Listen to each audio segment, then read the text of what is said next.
Friends, మనం Pahalgam attack బాగా చూసినాం. అండ్ మోర్ ఓవర్ ఇవాళ పాకిస్తాన్ పరిస్థితి ఏముందో అనేది మనం జర తెలుసుకోవాలా. ఇవాళ పాకిస్తాన్ ఒక చౌరస్తాలో నిలబడ్డది, క్రాస్ రోడ్స్లో నిలబడ్డది. ఆ క్రాస్ రోడ్స్ ఎక్కడ పోతుందో కూడా అసలు అర్థమైతలేదు. ఇన్ఫ్యాక్ట్ పాకిస్తాన్ మళ్ళీ బిచ్చపు పరిస్థితికి దిగజారింది అని చెప్పడానికి నేను అసలు ఆధారాలు చూపెట్టకపోయినా మీరందరూ ఆధారాలు కూడా అడగరని నేను అనుకుంటున్నా ఈ విషయంలో. అయితే ఏదో రష్యాతో పాకిస్తాన్కి ఏమో ఎయిడ్ వస్తున్నది, $2 బిలియన్ ఎయిడ్ అని చెప్పి సోషల్ మీడియాలో 2-3 పోస్టులు నేను చూసిన. అయితే స్పుట్నిక్ ఏదైతే రష్యన్ మీడియా ఉంటుందో ఆ ఆన్లైన్ అట్లాంటివి ఏం జరగలేదు అని చెప్పి వచ్చినాయి. ఇప్పుడు ఈ ట్విట్టర్లో ఏది తీసుకోవాలనో అర్థమవుతలేదు, ఏది ప్యారడీ అర్థమవుతలేదు, ఏది అవుతలేదు. సో బరాల్ ఇప్పుడైతే ఇది క్రెడిబుల్ సోర్స్ ఆఫ్ ఇన్ఫర్మేషన్ కాదు అని చెప్పి స్పుట్నిక్ చెప్పింది. ఇన్ ఎనీ కేస్ దాని మీద ఏదైనా మెయిన్ న్యూస్ పేపర్లలో వస్తే మనం చూద్దాం.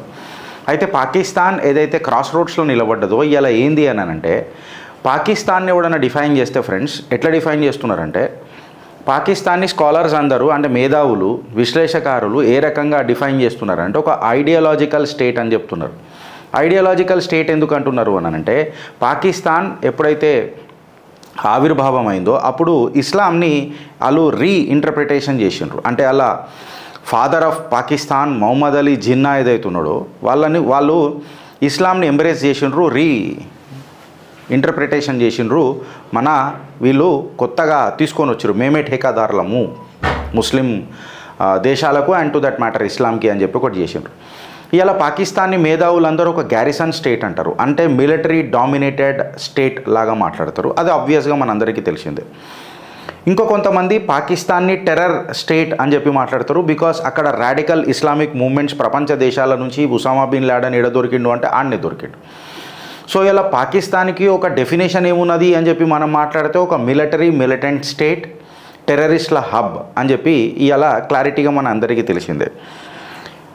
పాకిస్తాన్ యొక్క జాగ్రఫికల్ సైజ్ తీసుకోండి, ఆ కాడికి వస్తే పాపులేషన్ తీసుకోండి, ఆ కాడికి వస్తే దాని న్యూక్లియర్ స్టేటస్ తీసుకోండి. ఇవన్నీ తీసుకొని Pakistan national and international agenda ఏ రకంగా ఉంటుంది అని చెప్పి మనం మాట్లాడితే, పాకిస్తాన్ యొక్క complete national and international agenda ఎట్లా ఉన్నది అని అంటే, మంది మీద డిపెండ్ అవ్వడు, ఫారిన్ ఇన్ఫ్లుయెన్స్లకు దారితీసుడు, వాళ్ళకంటూ ఒక religious, cultural or to that matter economic influence ఏదైనా ఉన్నది అని అంటే అది బయట ప్రపంచంతోనే ఉన్నది. వాళ్ళంతలా వాళ్ళ కల్చర్ని ఐడెంటిఫై చేసుకోలే, వాళ్ళంతలా వాళ్ళ రిలీజియస్ ఐడెంటిటీని ఏ రకంగా బద్నాం చేసారో ప్రపంచ దేశాలలో. And to that matter economic పరిస్థితి మీ అందరికీ తెలుసు. ఇది ఒక బ్యూటిఫుల్ నరేటివ్ పాకిస్తాన్ మీద. వాళ్ళు ఏదైతే ఇస్లాంని ఇంటర్ప్రిటేషన్ చేసి ఫాదర్ ఆఫ్ పాకిస్తాన్ మొహమ్మద్ అలీ జిన్నా, జంగిలీ జిన్నా ఎవడైతున్నాడో ఐడియాలజికల్ స్టేట్ లెక్క తయారు చేసిండు కదా. ఇలా ఏ రకంగా బద్నాం చేసి చూడుండ్రు మీరు. పాకిస్తాన్ నుంచే ఈ టెర్రర్ హబ్బులన్నీ మొదలైనవి, ఇది మీరు గుర్తుపెట్టుకోండి. వీడికి ఆగిపోయింది అని అంటే, పాకిస్తాన్ బతికినన్ని రోజులు 1947 నుంచి, అది పుట్టినప్పటి నుంచి, దేశం మన భారతదేశం విభజన జరిగినప్పటి నుంచి, ఆనాటి నుంచి ఈనాటి దాకా భారత్తో భయంతోనే బతికింది. అది భారత్ ఎప్పుడైనా ఏమైనా మమ్మల్ని చేస్తుందా అన్న ఒక భయంతోనే బతికింది. ఇట్లా భయంతో బతుకుతూ ప్రతిసారి ఎక్స్టర్నల్ సపోర్ట్ కోసం బిచ్చం ఎత్తుకుంటూనే ఉన్నది. Whether it may be military support or to that matter financial aid ఏదైనా తీసుకోండి. ఒకసారి యుఎస్ఏతో దోస్తానా చేస్తుంది, ఆ తర్వాత యుఎస్ఏ మూతి మీద దండంగానే చైనాతో దోస్తానా చేస్తుంది, మళ్ళీ అరబ్ దేశాలతో దోస్తానా చేస్తుంది, మళ్ళీ అదే అరబ్ దేశాలకు గండి కొడుతుంది, ఎక్సెట్రా ఇవన్నీ మనం చూసినాం. ఇవాళ ఏదైనా పాలసీ ఉన్నదా అని చెప్పి మాట్లాడితే, పాకిస్తాన్ కల్లా ఉన్నది ఒకటే పాలసీ ఏందని అంటే, మంది దగ్గర బిచ్చమడుగుడు, కాల్మోక్తని బాంఛన్ అని చెప్పి వాళ్ళ హై సొఫిస్టికేటెడ్ వెపనరీని బిచ్చం ఎత్తుకున్నాడు. మళ్ళీ ఈ హై సొఫిస్టికేటెడ్ వెపనరీ అనేది అయితే మనం వరల్డ్లో మాట్లాడతాం కదా, వీళ్ళకు ఏమన్నా ఉపయోగపడ్డదా ఇది అని అంటే వీళ్ళ ఊపిరి తీసింది. పహల్గామ్, ఆపరేషన్ సింధూర్ ఇవన్నీ మనకు ఇవాళ ప్రత్యక్షంగా సాక్ష్యాల లెక్కన నిలబడ్డాయి.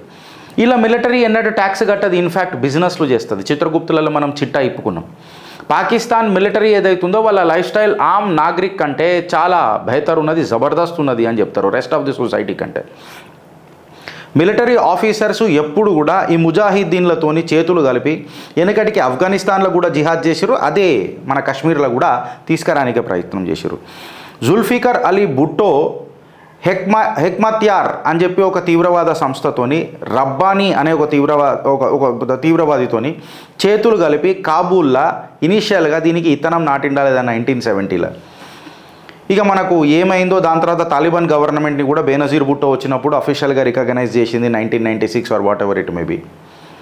సో ఇదంతా మనకు చూస్తే అర్థమేమవుతుందని అంటే వీళ్ళ ఎక్స్టర్నల్ టైసే తీసుకోండి, ఆర్ టు దట్ మ్యాటర్ ఇలా మిలిటరీ స్ట్రాటజీ తీసుకోండి, ఆర్ టు దట్ మ్యాటర్ ఇలా సివిలియన్స్ కూడా అక్కడ ఉన్న ప్రజలు కూడా సాస్ బంద్ కడితే ఇంకేనగానే సపోర్ట్లు కొడతారు. అరే ప్రాబ్లం తుమ్ లోగోं को पता है क्या नहीं అని చెప్పి నేను అడుగుతున్నా. ఎందుకనంటే तुम लोगों को पिछवाड़ा धोने के लिए पानी नहीं है और तुम भारत का सांस रोकने वाले हो. हाँ, that's a secondary issue. If China is planning some biological weapons, కొన్ని మన COVID-19 ఎక్సెట్రా లాంటి వేరియంట్స్ కోసం ఏదైనా పాకిస్తాన్లో బయోలాజికల్ వెపన్స్ ఏమైనా సీడ్ అవుతున్నాయని అనేది ఇలా ప్రపంచ దేశాలు చూడాలి. ఎందుకనంటే ట్రంప్ ఎప్పుడైతే గెలిచిండో ప్రెసిడెంట్ లెక్క చైనా ఒక కొత్త వైరస్ని తీసుకుంటూ వస్తూనే ఉన్నది ఫ్రెండ్స్. మీరు ఇది అర్థం చేసుకోండి. ఇలా పాకిస్తానీ లీడర్లు ఎవరైతే ఉన్నారో వాళ్ళు ఒక గట్టి నమ్మకం మీద బతుకుతారు. అంటే నమ్మకం అనే దానికంటే పెద్ద భయంతో బతుకుతారు. ఏందనంటే భారత్ బలా మనకు పాకిస్తాన్ ఇచ్చిందొచ్చు జిన్నా అడిగినందుకు, కాకపోతే అక్కడ కొంతమంది నాయకులు ఉన్నారు భారత్లో.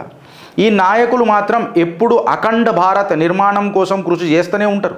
వీళ్ళు ఎప్పుడైనా వస్తారు, ఇది మా భూభాగం అని చెప్తారు, అఖండ భారత్ నిర్మాణం చేస్తారు, అప్పుడు పాకిస్తాన్ సంక నాకిపోతుంది అని చెప్పి మాట్లాడతారు. ఇది నేనన్న మాట కాదు. జిన్నా తన లిఖితపూర్వకంగా 1947 అండ్ 1948లో మాట్లాడిన మాటలు ఏమని అన్నాడంటే, ఆనాడు బట్వారా ఏదైతే జరిగిందో అప్పుడు కొన్ని రిజర్వేషన్స్తోనే ఒప్పుకున్నది Bharat. And to that matter వీళ్ళ డిటర్మినేషన్ ఉన్నది కొంతమంది లీడర్లకు, ఎంతసేపు అఖండ భారత్ నిర్మాణం చేద్దామని. అందుకే భారత్ మన ప్రధాన శత్రువు అని చెప్పి జిన్నా ఈ ఆట మొదలెట్టిండానంటే అలా డౌట్ ఏమున్నదిగా. ఖలీద్ బిన్ సయ్యద్ ఆయన 1965లో రాసిండు ఏందనంటే, ఫారిన్ పాలసీ ఏదన్నా ఉన్నది పాకిస్తాన్ది ఏదనంటే ప్రతి పాకిస్తానీ యాక్షన్ భారత్ అనే భయంతో మోటివేట్ అయ్యిందే అంటే. ఈ ఖలీద్ బిన్ సయ్యద్ ఏమన్నా 1965లో రాసిండు ఏందనంటే, పాకిస్తాన్ కంటూ ఏం ఫారిన్ పాలసీ లేదు, ఫారిన్ పాలసీ ఏమైనా ఉన్నది అంటే అది భారత్కి విరుద్ధంగా. ఎందుకు అని అంటే భారత్ అంటే మాకు భయం, సింపుల్ గింతే. ఇక 1963 an editorial newspaper founded by Jinnah Dawn అనేది అయితే ఉన్నదో అందులో ఏమని రాసిర్రు తెలుసా, అగర్ చైనా కమ్యూనిజం, ఇప్పుడు వెస్టర్న్ కంట్రీస్ ఏవైతే ఉన్నాయో చైనా కమ్యూనిజంకి భయపడతాయి, అట్లనే ముస్లిం పాకిస్తాన్ కంటైన్మెంట్ ఏమన్నా ఉంటుంది అని అంటే అది మిలిటరిస్టు ఒక మిలిటెంట్ హిందూయిజంకి అగెన్స్ట్గా ఉంటుంది అన్నట్టు. అంటే హిందూయిజం మిలిటెంట్ అంట, మళ్ళీ ఈడెట్టు ఎసుంటోడు.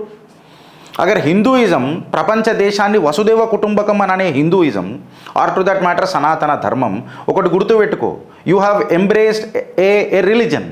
India has embraced or to that matter the Hindu has embraced a ధర్మ. అది నీకు మతం, నాకు మాత్రం అది ధర్మం, ఇది గుర్తుపెట్టుకో. అని ఎవాల్వ్ అవుతూ వచ్చింది. పుణ్య సనాతనం నిత్య నూతనం, ఇది గుర్తుపెట్టుకో. సో మిలిటెంట్ హిందూయిజం అని అంట. మళ్ళీ ఇక వీళ్ళదేమని అంటారు అని అనేది నేను మీ ఆలోచనకు వదిలిపెడుతున్నా ఫ్రెండ్స్. ఆఫ్ఘనిస్తాన్ కూడా దురాండ్ లైన్ ఏదైతే ఉండనో అది యాక్సెప్ట్ చేయలే బట్వారా అయినప్పుడు. అంటే వాళ్ళకి ఇన్కంప్లీట్ కాశ్మీర్ అనేది ఇటు ఆఫ్ఘనిస్తాన్తో అండ్ టు దట్ మ్యాటర్ మన భారత్తో ఎప్పుడు ఉన్నది. అందుకే ఆఫ్ఘనిస్తాన్ ఇలా బద్దలు వలగొడుతున్నది. ఇదేం అర్థం కాక పాకిస్తాన్ వాడు చేతులు కలిపిండు ఎవరెవరితోని అంటే SEATO, south east Asia treaty organization, and to that matter Arab దేశాలు వ్యతిరేకించిన సెంటోతో చేతులు కలిపిండాడు. అంటే సెంటర్ ట్రీటీ ఆర్గనైజేషన్తో చేతులు కలిపిండు. ఎందుకు? యుఎస్ చెప్పిందనండి. వీడికంటూ ఒక ఆలోచన ఉండదు, వీడికంటూ ఒక ఆవేశం అసలే ఉండదు. మంది చెప్తే వీడు ముడి గడుకునే రకం, కరెక్ట్ క్లియర్గా చెప్పాలనంటే. వీడు పోయిండు నేను కడుక్కోకపోతే వాసన వస్తుంది అని చెప్పి పాకిస్తాన్కి తెలియదు. ఒకటి చెప్పాలా దానికి కూడా, అరే నీకు వాసన వస్తారా కడుక్కో అంటేనే కడుక్కుంటాడు. ఇది అరబ్ దేశాలు సెంటోని వ్యతిరేకించినా వీడు సెంటర్ ట్రీటీ ఆర్గనైజేషన్లో చేతులు కలిపిండు.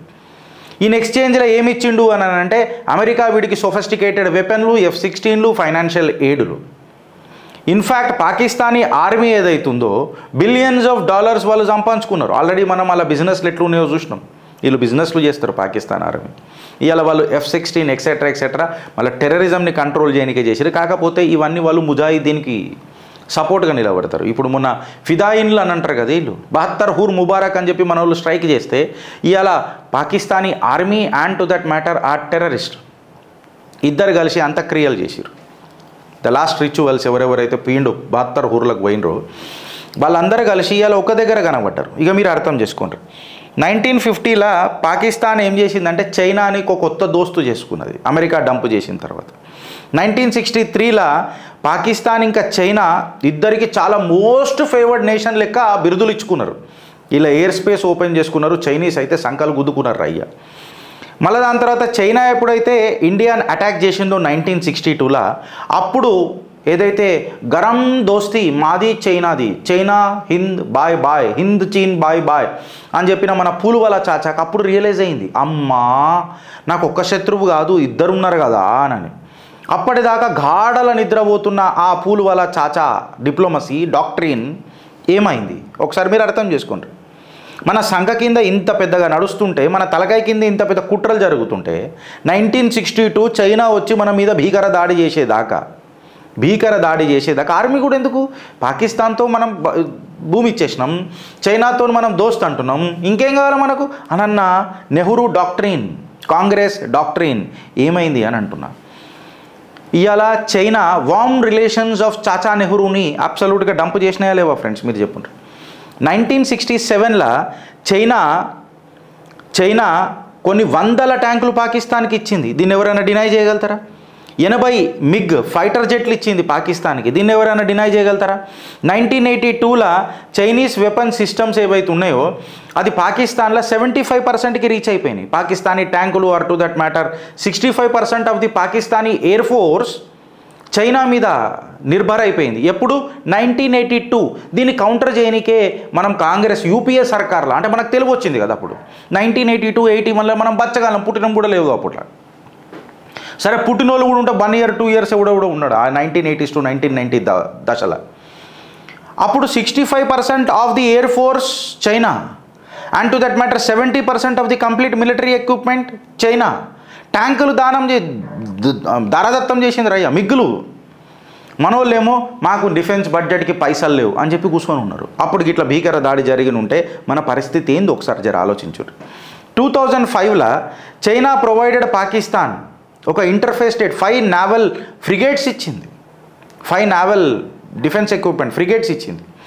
చైనా అండ్ పాకిస్తాన్ ఇద్దరు కలిసి మనం బరం అనని J-17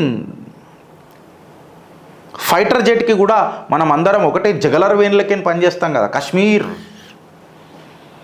అక్కడికి నీళ్ళు ఆలోచించుకుంటూ వచ్చి ఇలా JF-17లను పల్మని పేల్చి పడుతూబినాం మనం ఇవాళ. అది డాక్టరైన్ ఈజ్ మోడీ డాక్టరైన్. నిన్ననే మనం డిస్కస్ చేసుకున్నాం. చైనా పాకిస్తాన్కి ఎంత మద్దతు తెలిపింది అని అంటే న్యూక్లియర్ బాంబ్ తయారీలో కూడా చైనా హస్తం ఉందనంటే ఎవడు డినై చేయడు. ఇవాళ కంప్లీట్గా పాకిస్తాన్ని ఒక ఫోర్స్ లాగా యూజ్ చేసింది భారత్కి. ఎందుకు?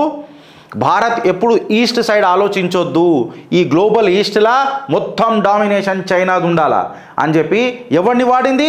పాకిస్తాన్ని వాడింది. ఈ ప్రభుత్వాలు గాఢమైన నిద్రలు వండుకున్నాయి. డిఫెన్స్ బడ్జెట్ బుల్లెట్ ప్రూఫ్లకు కూడా పైసలు లేవని చెప్పినాయి వెనకటికి ప్రభుత్వాలు. 1967లో ఫ్రెండ్స్ ఏన్షియంట్ సిల్క్ రూట్, ప్రాచీన సిల్క్ రూట్ ఏదైతే ఉండేనో జింగ్జాంగ్ అండ్ గిల్గిత్ ఏదైతే ఉందో అది రీఓపెన్ చేసిరు ఇద్దరు కలిసి. పాకిస్తాన్ ఎప్పుడెప్పుడైతే పైసలు అడిగిందో ఇంక్లూడింగ్ 2008లా చైనా డైరెక్ట్గా పైసలు ఇవ్వలే. కాకపోతే వాళ్ళ ఇంట్రెస్టే ఇగో ఇది అండర్లైన్ చేయరు. మళ్ళీ చిత్రగుప్తులో మేము ఏదైనా చిట్టా ఇప్పుతున్నామనంటే దాన్ని వేరియస్ లాజిక్స్తోనే ఓపెన్ చేస్తాం ఫ్రెండ్స్. పాకిస్తాన్ ఎప్పుడైతే పైసలు అడిగిందో చైనాతో చైనా పైసలు ఇవ్వలే. కాకపోతే ఒక ఇన్వెస్ట్మెంట్ పద్ధతిలో 46 బిలియన్ ఒక ప్రాజెక్టు కోసం 1 రూట్ 1 బెల్ట్ ఎక్సెట్రా ఈ ప్రాజెక్టులన్నీ మనం విన్నాం. 46 బిలియన్ వాళ్ళ infrastructure and to that matter వాళ్ళ ఇంట్రెస్ట్కి ఫేవర్ ఉంటేనే ఇచ్చిండ్రు. చైనా ఎప్పుడైతే హాస్టైల్ అవుతుందో ఖచ్చితంగా పాకిస్తాన్ని మూతి మీద అంతుంది. అది చైనా వాళ్ళ ఇంట్రెస్ట్కే పనిచేస్తారు, వెదర్ ఇట్ మేబీ ఆడు ఎవడని ఉండని దునియాలో. ఇది వాస్తవమా కాదా ఫ్రెండ్స్? మీరు మీ చెప్పురు. ఎప్పుడు ఏడియాలే డైరెక్ట్గా వాడు వాని మతలబ్లతో చూసుకున్నాడు. కాకపోతే మన ప్రభుత్వాలు ఇండస్ వాటర్ ట్రీటీతో పాటు పెద్ద బెయిలౌట్ ప్యాకే అప్పట్లో పైసలు కూడా ఇచ్చారు మన ప్రభుత్వాలు. పీక్ కట్టలు కట్టనీకి ఏడ మన దగ్గర అప్పుడు తిననీకే ధాన్యాలు లేకపోతే బయటకేం తెచ్చుకుంటుండే కాతరం వీళ్ళు పీకుడు మొగోళ్ళు గులాబ్ పువ్వు పెట్టుకున్న వాళ్ళు, ఛాతీలలో శర్వానీలలో గులాబ్ పూలు పెట్టుకున్న వాళ్ళు పైసలు కూడా ఇచ్చారు వెనకటికి పాకిస్తాన్కి. నీకు మిగిలింది ఏంద్రాబాయ్ అని అంటే మిలిటెంట్ హిందూయిజం అని చెప్పి ఎలా డైలాగులు జిన్నాగాడు అప్పుడే రాసిండు. జిన్నా ఆడ అప్పుడే రాసిండు, వీళ్ళకి ఇంకా తెలివిలేదు చూడు. ఇంకొకళ్ళు కొంతమంది ఇడికని మేము పాకిస్తాన్ని ప్రేమిస్తాం అని అంటారు. వాడు కంప్లీట్గా వాడు స్ట్రాటజీ చేసిందల్లా భారత్ని దృష్టిలో పెట్టుకొని భారత్కి భయపడుతూ భారత్కి ఖిలాఫ్ చేసుకుంటూ వచ్చిండు. నువ్వేమో ఈడ కూర్చొని నేను పాకిస్తాన్ని ప్రేమిస్తా అని చెప్పి మాట్లాడుతావు చూడు. ఇవాళ ఎవడు క్రాస్ రోడ్లు ఉన్నాడు, పాకిస్తానా లేదా దేశ విరుద్ధమైన మాటలు మాట్లాడుతున్న మీ ఆలోచనల అని చెప్పి నేను ఇవాళ మాట్లాడుతున్నా. సెంటోలనైతే అరబ్ దేశాలు ఎట్లనో వద్దన్నాయి. సౌదీ అంబాసిడర్ ఎవరైతే ఉండనో కరాచీలోకి వచ్చినప్పుడు ఆయన క్లియర్ కట్గా అన్నాడు, పాకిస్తాన్ ఏదైతే సెంటర్ ఫర్ ట్రీటీ ఆర్గనైజేషన్ ఏదో ఉంది కదా, ఆ సెంటోని 1954లో ఎప్పుడైతే సైన్ చేసింది చూడు అమెరికాతోని, ఇది మా వెన్నుల మాకు వెన్నుపోటు ఓడిచింది పాకిస్తాన్ అని చెప్పి వెనకటికి సౌదీ అంబాసిడర్ మాట్లాడిండా లేదా ఫ్రెండ్స్? 1971 వార్లా అమెరికా వీళ్ళకు హెల్ప్ చేయలే, and to that matter China కూడా వీళ్ళకు హెల్ప్ చేయలే. ఇది వీళ్ళ జాతకం. అందుకనే ఇలా పాకిస్తాన్ ఏడున్నదో చూడు. Whether it is a country looking for a nation, or should we keep it like this, whether this is a country in search of a nation, or Pakistan a nation in search of a country. అసలు పాకిస్తాన్ అనే ఈ దేశము ఒక nation అయిదామని చెప్పి పోతుందా, లేకపోతే nation లాంటి పాకిస్తాన్ నా దేశం ఎక్కడుంది అని తనకు తాను వెతుక్కుంటుందా అనేది ఇలా ఒక పెద్ద ప్రశ్న.